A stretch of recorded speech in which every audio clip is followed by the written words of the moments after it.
It's time once again for another thrilling episode of Markout Radio. For the next hour, sit back, pull the stick out of your ass, and enjoy. Be warned though, smarks and internet know-it-alls will be offended, annoyed, and generally pissed off at what's about to happen to your ear holes. You've been warned. Now, Markout Radio.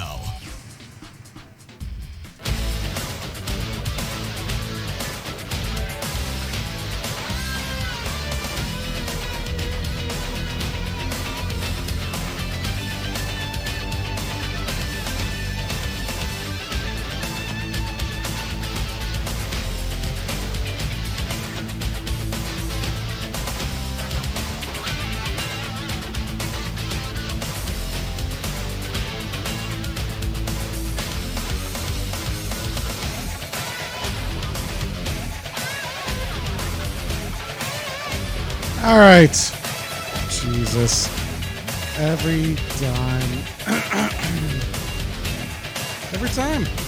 It just happens.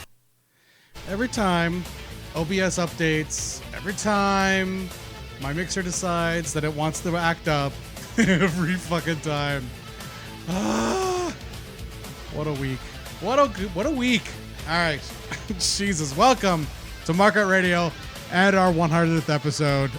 There will be nothing special happening this week because, well, last week was the celebration of the 100th episode. That wasn't really the 100th episode. So there you go. This is for August 11th, 1997. The show is coming out of the Denver Coliseum in Denver, Colorado. Hosted, of course, by Tony Schiavone, Larry Zbyszko, Mike Tenay, and Bobby the Brain Heenan. Now, there's a couple of little things I want to touch on before we get into the show. Now, the show goes out live over Twitch, which I love. I love having Twitch there. I also love uploading it to YouTube afterwards and in podcasts. We got videos and everything else. It's great. I love all these things. But I will say this. I never run into a problem when it's on Twitch. I never run into a problem when it's on just plain old-fashioned podcast. For those of you paying attention at home, no, your right ear didn't just cut out. The music did because my mixer's being a C word today. And yeah, I wish I could fire the fucking mixer. Anyways, so I don't know why I said C word instead. I feel like I can't say it on Twitch. I get away with it on YouTube because it's marked as extreme, but like anyways. So I run into these problems every now and then on YouTube where I get copyright stricken, and usually it's from the WWE because they own everything that is wrestling and they just love to flex every now and then. So every now and then that happens. But I went to go check all of the YouTube shit last week after I was putting up last week, or the week before. Sorry, I didn't have a show last week. After putting up the last show. And there was like 50 of my videos that got copyright notices on them. And it didn't affect anything. Like the copyright notice was just a copyright notice. But when I dug into it a little bit farther, the copyright notice meant that any money that those videos would generate, I'd have to split because I have the NWO theme song as part of the intro of the show. Now, the theme song, of course, was created at WCW, by production at WCW, owned by WCW, and therefore purchased by the WWE back in 2001. But some fucking ass clown rapper thought that he could claim copyright notice, and YouTube being YouTube, didn't even check. He copyright noticed 50 fucking videos, and YouTube didn't go, why is he copyright striking something from like a year ago? What the fuck is going on here? But he did it to a bunch of different shows. Like any show that had the WCW theme song in it at all, he put a copyright notice on their video because he was trying to make money off of the use of the WCW theme song, which of course this show doesn't make money off the WWE theme song. Arguably, it makes money off of my stupid ass. And the same goes for every other fucking wrestling podcast and show out there. They all arguably make money off of some jackass who gets in front of a microphone and has an opinion. And I throw myself in there gladly. Don't get me wrong. I'm not trying to fucking flex here. But like, this jackass. So, of course, I go digging into this rapper to find out a little bit more because I'm thinking, well, maybe he was a WCW production guy. Like, maybe he's got a legitimate beef here. The motherfucker wasn't even born until 2006. He was born in 2006 and he's claiming copyright. So I'm fighting all these copyright things all week. Finally, like I copy and paste through like 50 of these things, which is annoying, but nobody's getting a fucking penny out of me that I didn't earn. So it just goes on and on and on with this whole fucking thing. And it's so fucking weird because YouTube never contacts me. I have been on YouTube in some way, shape, or form since 2014. I have never been contacted by YouTube, and I've done some stupid ass shit that's gotten my ass banned off of this platform a couple of times. But I get contacted this time because somehow somebody had a problem with me fighting copyright notices on 50 goddamn videos asking what was going on. And the wife hates that I do these things because, first of all, I do this show this is for fun. I'm not trying to fucking turn this into an income stream. It's for fun. Because it makes a little bit of money. Great, cool. But that's not what the point of it is. The point of it is just to have a little bit of fun, looking back on nostalgic shit that I used to enjoy when I was a kid, and some of you enjoy. So YouTube contacts me, calls me to ask me what is going on. And the first thing I said was, don't you morons ever even check who does a copyright notice? Well, no, sir, it's an automated process. Don't you think that's ripe for abuse? I mean, holy shit. Trump's about a cunt hair away from doing it himself. Oh, look, I did it again. Well, there you go. Twitch is going to get pulled down, or YouTube at some point. Jesus Christ. Okay, so anyways, long story short, all the videos free and clear of all this bullshit. Fucking rapper even shot me an email like, what the fuck, bro? Fuck you, douchebag. Like, grow up. Jesus Christ.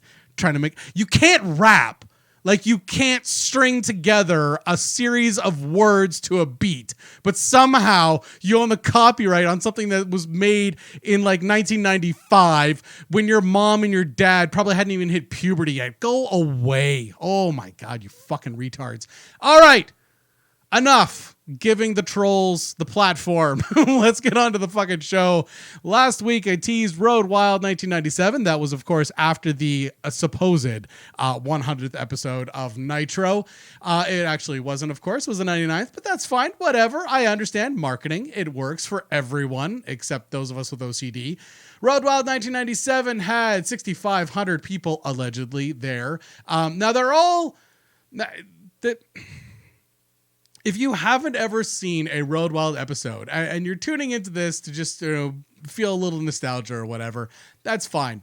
Or to understand what your parents rant and rave about when they watch wrestling and be like, well, in my day. So Road Wild, the concept here is that at the Sturgis Motorcycle Rally, the last 2 years of a COVID hotspot, what ended up happening was they would find a dirt area that no one wanted to be in, and they'd set up some gates, so they'd set up some ringside area, and then, they'd put the wrestling ring up on a platform, and then invite bikers to come out with their bikes. There are motorcycles in the audience and hot biker mamas, not even just the like nasty roadworthy ones, but like hot biker mamas and shit like that out in the crowd on motorcycles. Like during the pay-per-view, you can hear them starting up and revving their motors. It is white trash heaven. So there are allegedly 6,500 people, which of course there are not. I mean, any ability to think straight, you'd know that wasn't true. So there's allegedly 6,500 people, of course, because there never has been 6,500 people, but whatever. It's basically a glorified indie house show is what it is. So there's no gate either. They just let bikers show up and park their bikes and watch the pay-per-view for free. So of course, there's no merch happening either because God knows there's no one that could wrangle a bunch of wild bikers to sell merchandise at this thing. So of course, the crowd has no people wearing any wrestling paraphernalia, barely any signs.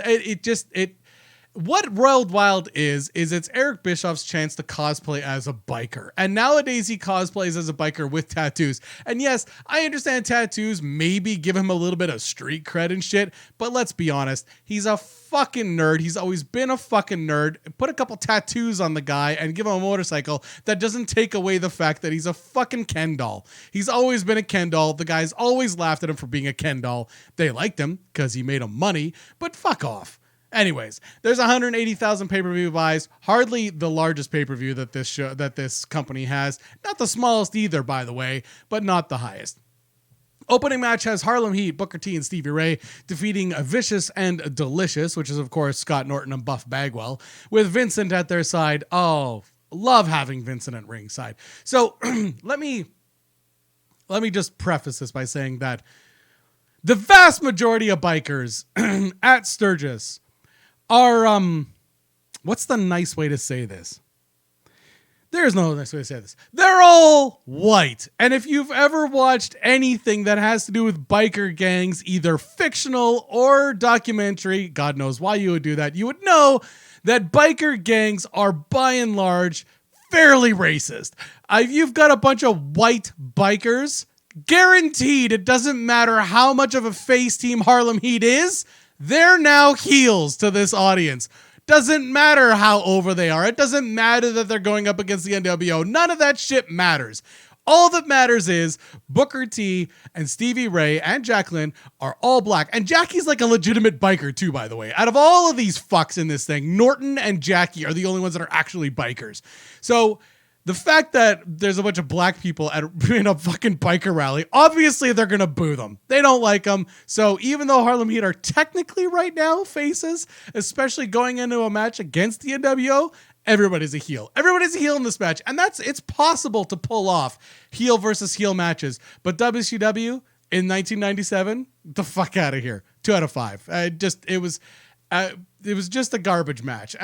After this, Conan versus Rey Mysterio in a Mexican death match. Now, I was actually expecting this to be like, I don't know, not ultra violent or anything like that, but I was expecting, since it was called a Mexican death match, that it would have, I don't know, more than 3 weapons, I guess, is what I was looking for. But of course, that's not there. Now, Ray's knee is fine, by the way, which is why he's back from his injury. But of course, they're going to work that injury gimmick because that's how wrestling works.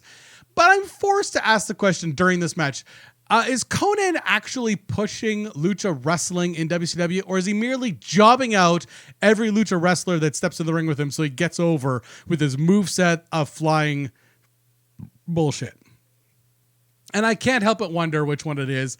I would like to give him the benefit of the doubt because he is so well known and does do a lot for lucha wrestling. But like at this point in his career and during this match, it kind of looked like he was going into business for himself. Even so, 3 out of 5. After this, the Horsemen, Steve, Mongo McMichael, and Chris Benoit defeat Jeff Jarrett and Dean Malenko with Deborah at their side in an elimination match. Now, bikers hate Deborah, and so they also hate Jarrett as a result. Now, they could have also hated Jarrett because he just looks like the kind of guy that biker wouldn't get along with. Like, Jarrett looks like a small town sheriff's son.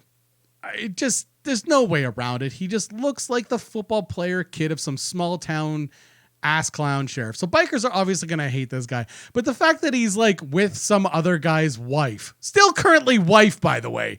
And don't make me explain why bikers don't like that. I don't understand it fully. It's not that they're into swinging or anything. It's just they seem to have a fairly loose moral code. Now, this whole feud is about Deborah, and she doesn't actually have the charisma to pull it off, and none of these other guys want to either. The Horsemen performed well, Malenko did his job, but didn't seem to have his heart in it as much as you can tell what he's actually thinking. It was very formulaic, and in his performance, I guess, is the best way to describe it, and even Jarrett double cross didn't really get the fans into it. 2 out of 5. Alex Wright retains the Cruiserweight Championship. The irony here is that both of these guys think that they're the best in this company right now, and each of them spends so much time trying to get over that they start botching simple moves and chains. Even the bikers couldn't give 2 shits about this match, and they were all at this point drunk or high. 1 out of 5. Flair defeats Six. Now, Flair is out of the good graces of Eric Bischoff, and Waltman has hinted that there were times when Eric would ask NWO members to AOP another wrestler. Now, It's been a while, but for those of you that can't remember or that you're new here, welcome by the way, AOP in wrestling stands for accidentally on purpose. It refers to when one wrestler purposely injures another wrestler while trying to make it look like an accident. And the idea here is to get the other wrestler out of the company for a while. Now, this still happens in WWE, by the way, and if you doubt me, consider that right now they are hiring a talent relations manager to report to Johnny Ace, the Lord and Master of the AOP. Anyways, it was a whole match of 6 trying to injure Flair and Rick avoiding most of it, except, of course, for that fucking kick to the face. Holy shit, that was stiff. 0.0. After this, Curt Hennig defeats Diamond Dallas Page with Kim Page at his side. Now, the bill here has been garbage. We do get that they hate each other, but at no point do we find out why they hate each other. Now, Heenan tries to tell us, but none of it makes any goddamn sense. In reality, they're like brothers, having both trained with Curt's dad, Larry the Axe Hennig, and both spent time with Jake the Snake Roberts. The match itself, though, was just okay. Curt's crispness is gone due to numerous neck and back injuries, but Page protects him, and they go on to have a decent match that ended with the Hennigplex, which is still such a garbage name, but since all of Eric's time and money is being spent on putting the NWO over, it's never going to get a better name than this. 2 out of 5. After this, Giant defeats Randy Macho Man Savage with Miss Liz in his corner. Now, this match went on for a lot longer than I thought it would.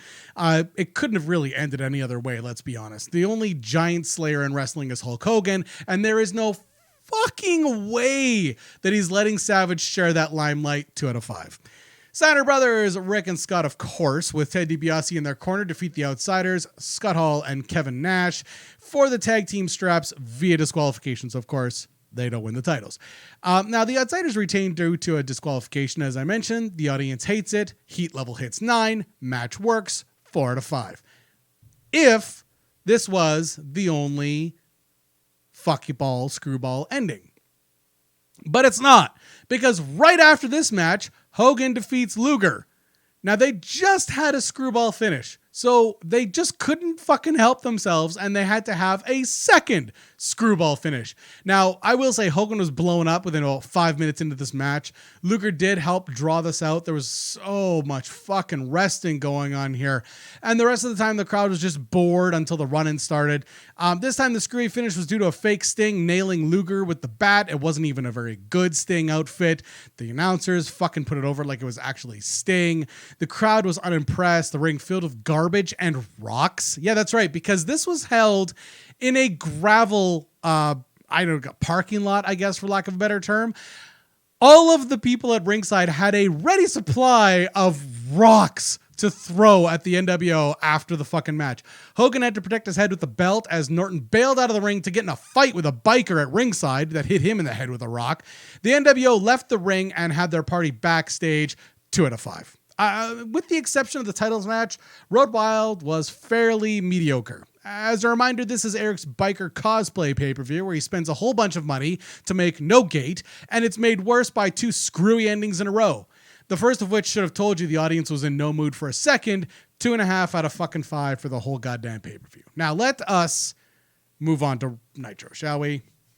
This is the 60th win in a row with a 3.8 to Raw's 2.9. There are 7,444 in attendance, with 6,828 people paying a gate of $135,274. No merch sales data, sorry about that. This is the unofficial 100th episode of Nitro, and it kicks off with the Giant being delivered a restraining order by local cops. Michael Buffer is in the ring to introduce the show and getting his $25,000 payday. Now, so many fans seem confused as to how the WCW can draw these crowds, do this much in merch sales, but still take losses. This is why. For a glorified house show, Eric paid Michael Buffer to do some ring announcing. I guess this was supposed to mean that WCW was some hot shit, but I didn't care then, and I don't care now. Boxing is more of a work than wrestling is. Most of us have no delusions the fight results have been predetermined in at least wrestling. Next comes out the Nitro Girls, who we can barely see through a haze of smoke due to all the pyro. On the plus side, Tony's so used to them by now that his creepy conversations are getting dialed back.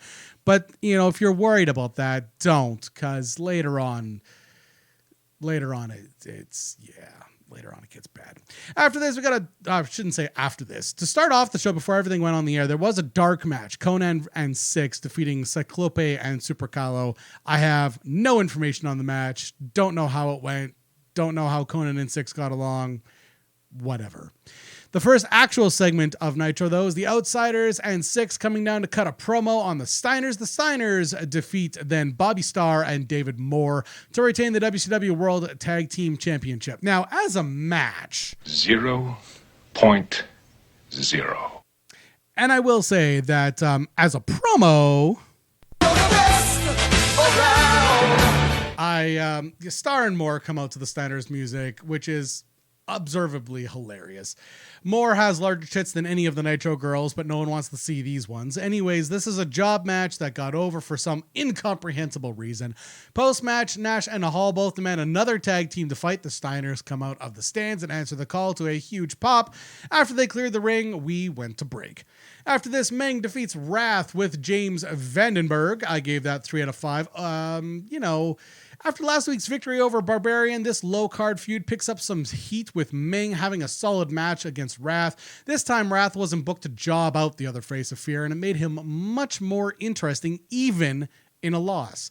Very cool flying clothesline in this match from Wrath, which cuts off Meng's leaping. I don't know what that was supposed to be. I think it was an axe handle at one point, but it still looked cool. Post-match, Mortis runs in to lay out Meng. Then Barbarian comes out. There's a bit of a sloppy cross-running gimmick here until the faces of Fear are cleared out of the ring.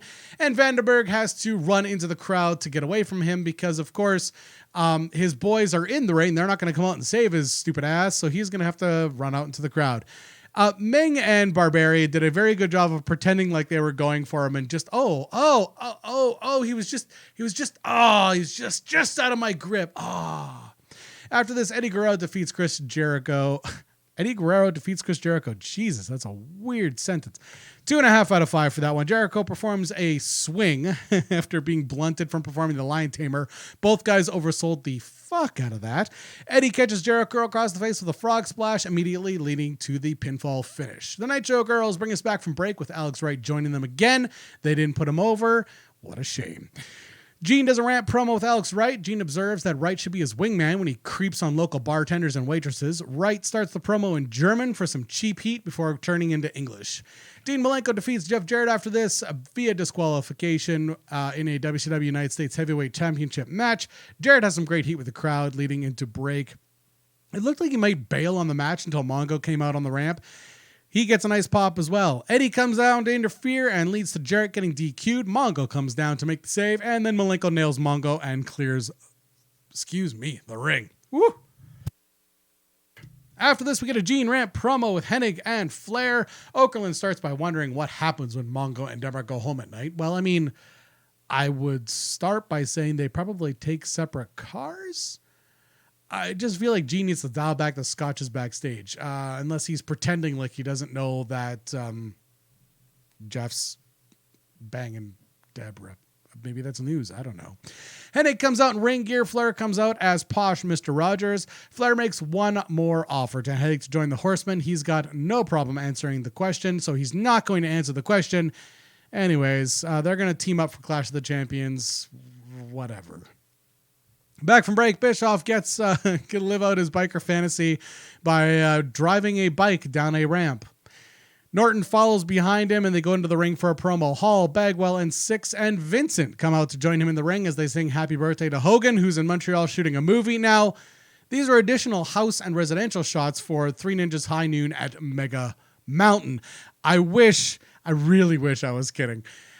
Because WCW went from Sturgis to Denver, most of the movie was being shot in Denver. So they were hoping that this way Hogan could be live on the air with his belt the day after he won it. But the producers of the movie had to get Hogan to fly out to Montreal to reshoot some footage in the streets and in homes. So, This is what happens when wrestlers are booked to both do movies and perform at the same time. In an effort to roll with the punches, Giant was given this restraining order at the top of the show, which now Eric cuts a promo on somebody not currently in the world title picture to come and violate the terms of that restraining order by going over a 50-foot mark line that Buff Bagwell draws that's not actually 50 feet, but whatever. Zbyszko and JJ Dillon try to talk Giant out of it as he comes out, but because Giant's a big dummy, apparently, he violates the restraining order and then he goes to jail without having handcuffs put on.